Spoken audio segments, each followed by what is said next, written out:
morning. What we're going to do today is show you how to maintenance cat skid steer today. We keep this on the yard and we try to make this a Monday morning routine. Make sure everything keeps right where it needs to be, running the way it should.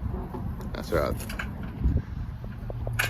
So most of these come with a pin, keep the score from hitting you. All right, start with the oil. Take a rag. You want to clean it off, that way you get an accurate reading.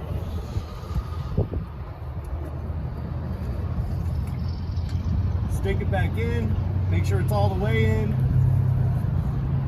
Pull it out. Everything's going to be different, but this one, for example, has a high and a low. And as long as it's in between that range, you're in operating range.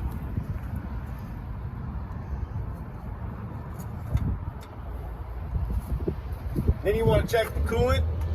Most reservoirs will have, again, a maximum and a minimum. And as long as you're within those maximum and minimum lines, you're in operating range.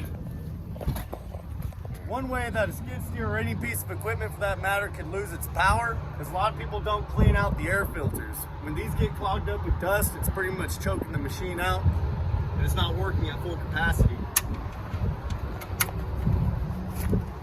Most of these come off and go back on the exact same way.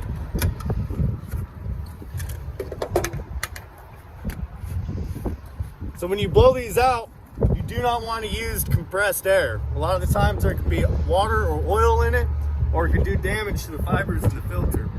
So what we do here at the Stone Depot is we use air blowers.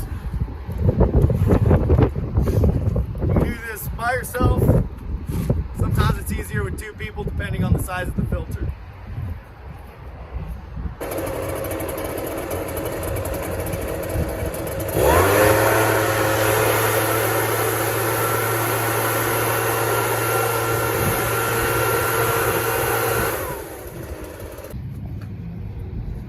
To reinstall the filter is the exact same way as taking it out. Make sure it's seated properly. Make sure that if it says top, that is pointed up.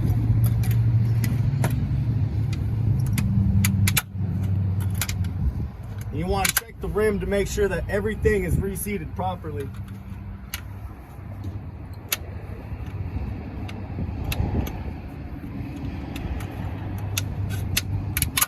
Last thing we check is the hydraulic level.